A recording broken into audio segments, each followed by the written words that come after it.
सौरभ दास।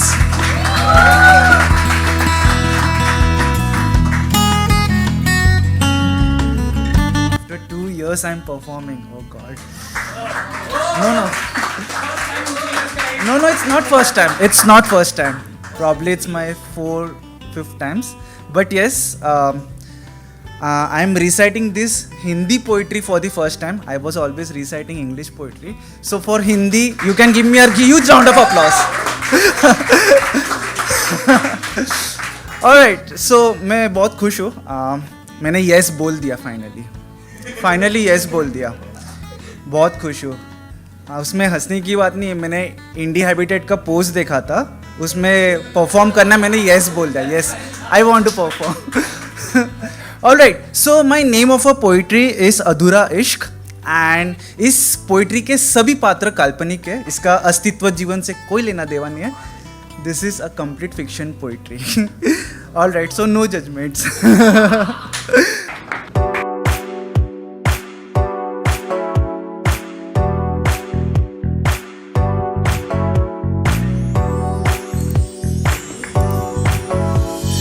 जब मैंने उससे टिंडर पे स्वाइप राइट किया तब तो मैं बहुत ही ज़्यादा ब्लश कर बैठा.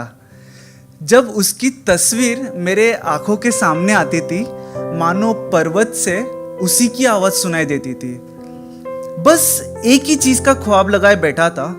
तुम जब भी मिलोगे, तुमसे जो भी बात होगी, उससे पत्थर की लकीर मान के चलूँगा मैं. बस ये जो मेरी अधूरी कहानी थी, उससे अब पूरा करने का वक्त आ चुका था. कमबख्त ये कहानी ख़त्म होने का नाम ही नहीं लेती. मैं चांद तारे की बात तो नहीं करता, वो तो सिर्फ और सिर्फ लफ्ज़ों में बयां करने के लिए होती है. पर मैं तुमसे वो 3 शब्द कहने से डरता हूँ. डर जाता हूँ कि कहीं मैं तुम्हें खो ना दूँ. पर ठीक है, तुम्हारे कुछ सपने हैं, तुम्हारे कुछ उसूले हैं. बस एक सवाल पूछता हूँ अपने आप से, क्या मैं तुम्हारे उस सपने का एक छोटा सा हिस्सा बन सकता हूँ जिसे तुमने ख्वाबों के महल सजाए हैं. डर रहा हूँ, हाथ कांप रहे, लेकिन ये बात तो सच है या फिर तुमने इनडायरेक्टली जता दिया है. तुम ये रिश्ता निभाना चाहते हो, बस उस रिश्ते को तुम एक फ्रेंडशिप का टैग देना चाहते हो. चलो ये भी समझ लिया कि मैं क्यूट नहीं हूँ, पर मेरी जो कविता की पंक्तियाँ है वो कभी म्यूट नहीं होगी. हमारे जीवन में सब कुछ ठीक चल रहा था.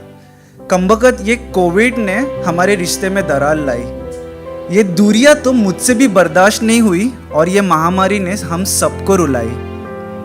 बस वीडियो कॉल और मैसेजेस के जरिए प्यार का इजहार नहीं किया जाता.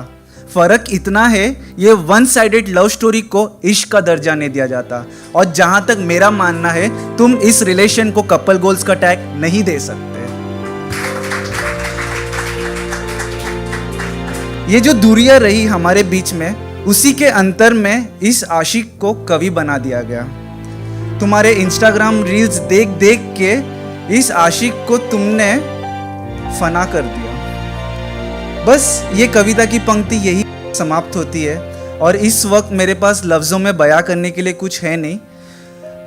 अब तो लॉकडाउन भी खुल गई है और इस अधूरे इश्क को भी पूर्ण विराम देने का टाइम आ चुका है.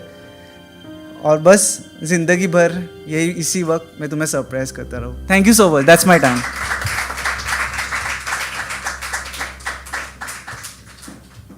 ऑनेस्ट अटेम्प्ट हिंदी में लिखने की. एक बार उस अटेम्प्ट के लिए जोरदार तालियां.